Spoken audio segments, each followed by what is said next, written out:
E aí galera, beleza? Aqui é o Hannes do canal PY Ajude-me. Nessa aula a gente vai criar nosso próprio tqdm. O que é isso? Vamos dar uma olhada. Esse aqui é tqdm.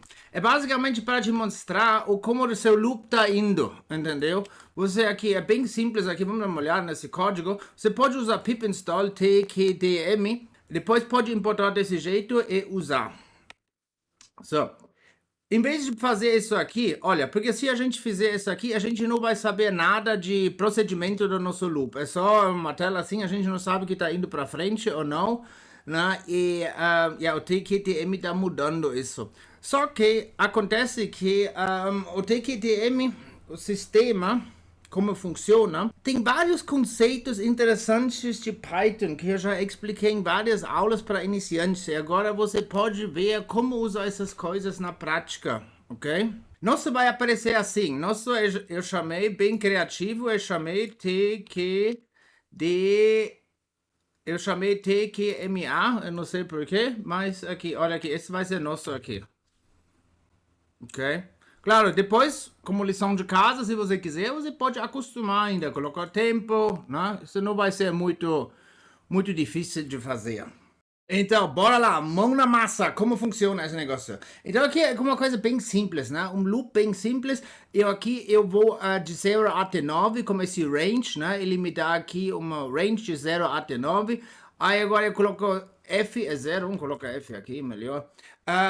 F é 0, e agora simplesmente eu vou colocar F é F mais R, né? Eu sempre vou adicionando isso, depois vou dormir para esse código não rodar direto, ok? Vamos diminuir um pouquinho esse sleep time.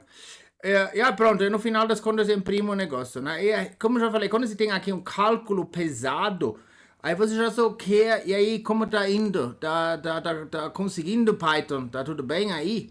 Né? Senão você às vezes espera uma hora, depois você percebe que já está bugado ou simplesmente consome muita memória, não está indo para frente. Então seria bom saber isso, né? Só que sempre é coisa ruim quando você tem que instalar alguma coisa. Pip install tqdm, porque vai depois custar também mais tempo de manutenção.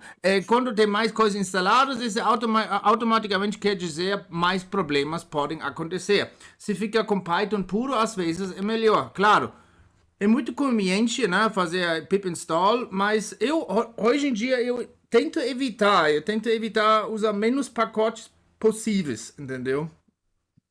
Bom, vamos montar nosso próprio. Primeira coisa, vamos aqui definir uma função, ok? Como já falei, a gente chama isso por motivo tqma, não sei porquê. Acho isso bonito esse nome. Aqui já é uma coisa interessante aqui. A gente pode dar um nome de variável, mas aqui, na verdade, nenhum nome faz muito sentido para esse variável. Então, aqui é uma boa coisa de colocar aqui uma vírgula e esse é a barra. Isso quer dizer, esse variável não pode ser passado como nome. Então, assim, por exemplo, a gente vai chamar, deixa eu colocar um pass por enquanto. Se a gente fizer desse jeito, e a gente vai colocar um nome agora para esse negócio, esse não vai funcionar, ele vai dar um erro, ok? Esse variável não pode ser passado como nome. Eu tenho uma aula gigante sobre todas essas paradas que significam. É muito útil saber, é muito importante, ok? Isso quer dizer, esse variável aqui não pode ser passado por nome. Keyword argument é só positional argument, ok? Agora já vamos definir uma coisa, a gente tem que imprimir alguma coisa, né? Vamos chamar isso aqui simplesmente de P, por enquanto é vazio, ok? Por enquanto é nada. Agora, para ter esse procedimento 1 de 10, 2 de 10, 3 de 10, precisamos do tamanho do negócio, né? A gente faz isso com len. Só que acontece algumas coisas, generators, por exemplo, não tem len, ok? Isso vai dar uma exception se a gente passa. Para uma lista dupla, a maioria das vezes, até um range vai funcionar. A maioria das vezes vai funcionar de boa, mas às vezes quando tem um generator não tem len, ele vai ter uma exception. Então a gente vamos colocar assim, try, ok, H, a gente vai fazer assim, F, já vamos colocar essa barra, né, porque a gente quer de 1 de 10.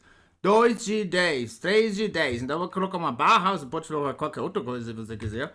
E aqui a gente coloca len nesse negócio aqui, certo? Except, eu também já tenho uma aula sobre except, exception. A versão suja seria simplesmente except, exception, ok? Mas a gente quer fazer uma versão um pouquinho mais bonita. Aqui é type error, ok? Except type error. Então, como descobrir que aqui é um type error, não value error, seria qualquer coisa? Bom, você pode abrir a documentação de Python e pode ver quando, né, o que acontece quando você usa len.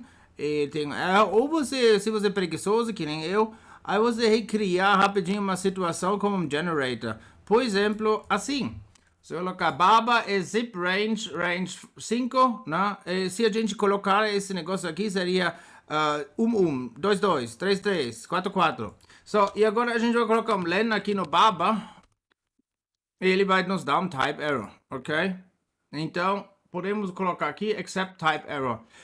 Ou você vai agora no, como eu falei, em documentação de Python, e você vai ver a função len, e você também vai encontrar exception, blá blá blá, type error, ok? Quando blá blá blá não tem len, sei lá uma coisa, ok? Vai ter também na documentação, mas assim mais rápido.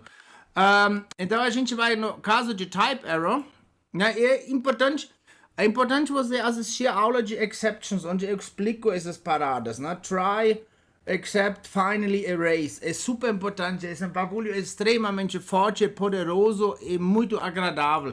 Essa é uma das coisas, try, except, que faz o Python tipo agradável. Porque é basicamente a ideia. Tenta primeiro, se não der certo, você pede perdão, entendeu? Tipo assim.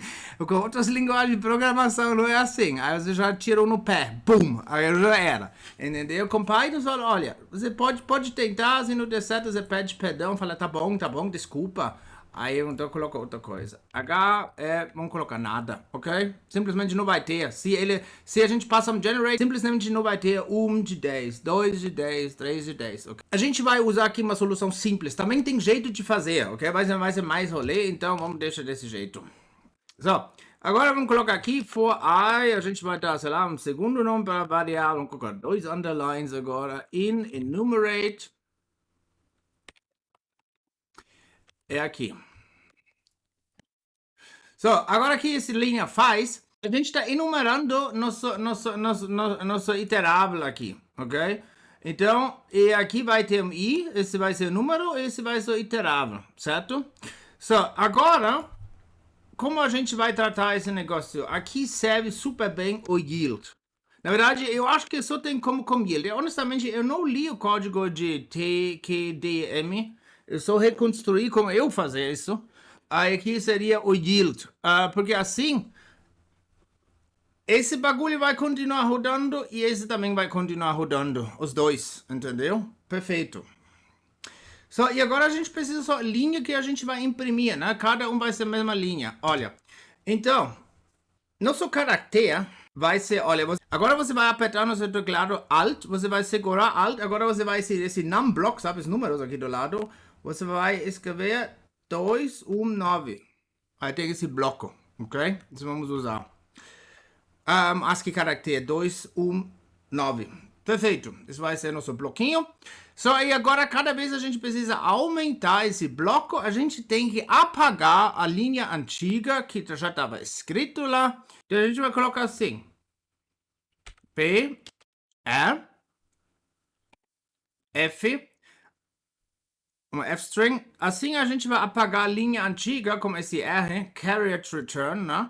A gente vai apagar a linha antiga que foi impressa. Agora a gente vai fazer o seguinte. Porque o enumerate, como você sabe, vai começar com 0. Então a gente vai colocar i mais 1 vezes o bloco, vezes c. Então vai ter um bloco, depois vai ter 2 blocos, depois 3 blocos. E agora a gente vai, só no finalzinho, vamos imprimir esse número aqui, i, certo? É só isso. I mais 1.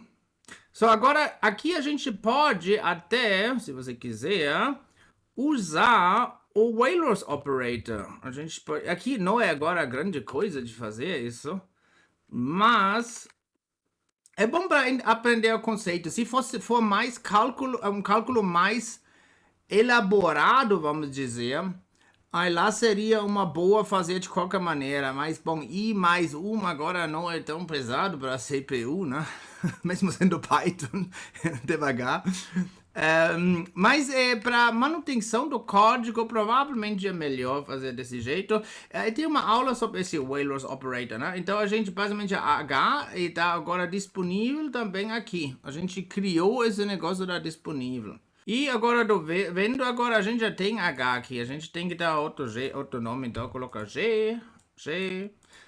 E agora a gente vai colocar aqui também H, né? Porque agora percebi que já tinha H.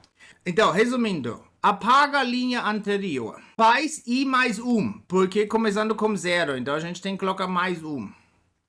Coloca esse no variável G. G está disponível também aqui. Faz vezes aqui o caractere. Então, quer dizer, na sétima rodada vai ter 7 blocos. Depois, coloca aqui um espacinho, qualquer outra coisa se você quiser. Coloca agora o G, que foi definido aqui. Então, na primeira rodada vai ser 1, na segunda rodada 2. Agora, coloca o variável H, que a gente definiu lá em cima. Aqui pode ser aqui, ou nada, né? Ou tipo D10, né? Also 1 de 10, 2 de 10, 3 de 10. A maioria das vezes vai funcionar. Como eu falei, com generator não funciona, mas com listas, tuplas, qualquer outra coisa, pandas, series, alguma coisa funciona, ok? E agora percebendo isso, nem precisamos lá em cima definir isso aqui. Agora você está se perguntando por que está tão bonitinho vermelho, como a gente faz isso? Bom, você pode usar color codes, mas não é o jeito como deveria fazer aqui, né? A gente vai imprimir isso para standard error. Vamos supor, a gente usa with para capturar esse output aqui que tem aqui. E se a gente imprime para standard output, vai ter todo esse lixo aqui dentro. Então, é uma boa ideia de imprimir para o standard error, né? Esse bagulho vermelho em Python automaticamente é vermelho. Eu não sei se você percebeu, quando você entra no cmd.exe, por exemplo, que está em Python vermelho, às vezes não é vermelho no comando.exe. É basicamente uma configuração do standard error. Como a gente pode imprimir para o standard error? Você faz assim o sys. Deixa eu ver se eu importei isso. Não, claro que não. Deixa eu importar sys. Agora, standard error. Right. Você deveria assistir a aula de with. Lá explico um pouquinho sobre standard out, ok? E agora a gente vai imprimir esse P que a gente definiu, né? Se você quiser também... vamos encurtar mais ainda. Já vamos colocar aqui no meio. Mais fácil, não precisamos declarar a variável aqui. E agora vamos colocar um yield aqui. Perfeito, então o código está prontinho. Vamos arrumar um pouquinho para caber numa página só. Para você poder ver melhor, ótimo. Tá perfeito. Então, bora rodar o código, né? Tô pensando aqui, a gente inclusive pode aqui reduzir mais ainda, porque provavelmente vai ser a mesma coisa. Agora tem erro, agora precisa de outros aspas, obviamente. Perfeito, pronto. E agora só vamos adicionar esse negócio aqui, nosso range, que nem a gente faz com tqdm. E agora deveria funcionar. Espero que sim. Vamos dar uma olhada. Só deu, mas foi muito rápido. Ok? E aqui, vamos colocar aqui mais um print no final para não ficar esse bagulho colado. A gente pode colocar aqui um print. Só um print mesmo. Ok? Ou coloca dois new lines. O new line vai ter automaticamente. Agora tem 2. E agora vamos... dormir um segundo para a gente poder acompanhar um pouquinho melhor. Muito bem, quase como original. Agora você pode mexer, pode colocar tempo, sei lá. Você decide, ok? Como você quiser, tanto faz. Mas você está vendo aqui, é muito importante para entender alguns conceitos fundamentais de Python.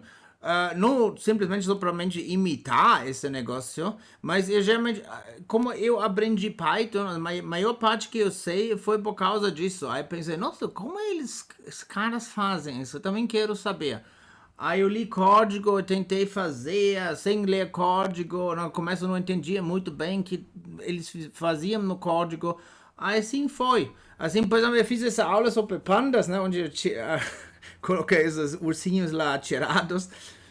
Também uma coisa, fiz de brincadeira, eu queria descobrir como a df-ilog, elog e toda essa parada funcionava. Como slice e tudo. Aí eu reconstruí alguma coisa, depois eu combinei com o módulo que eu tinha escrito para dicionários, aí saiu uma coisa bem produtiva, entendeu? Então é sempre bom entender como essas coisas funcionam. Se você vê uma coisa no Python que você não saca, fala, nossa, que coisa doida. Aí você tenta reconstruir. Aí assim você vai aprender, ok? Muito obrigado e a gente vai ver na próxima aula, né? Tchau, tchau.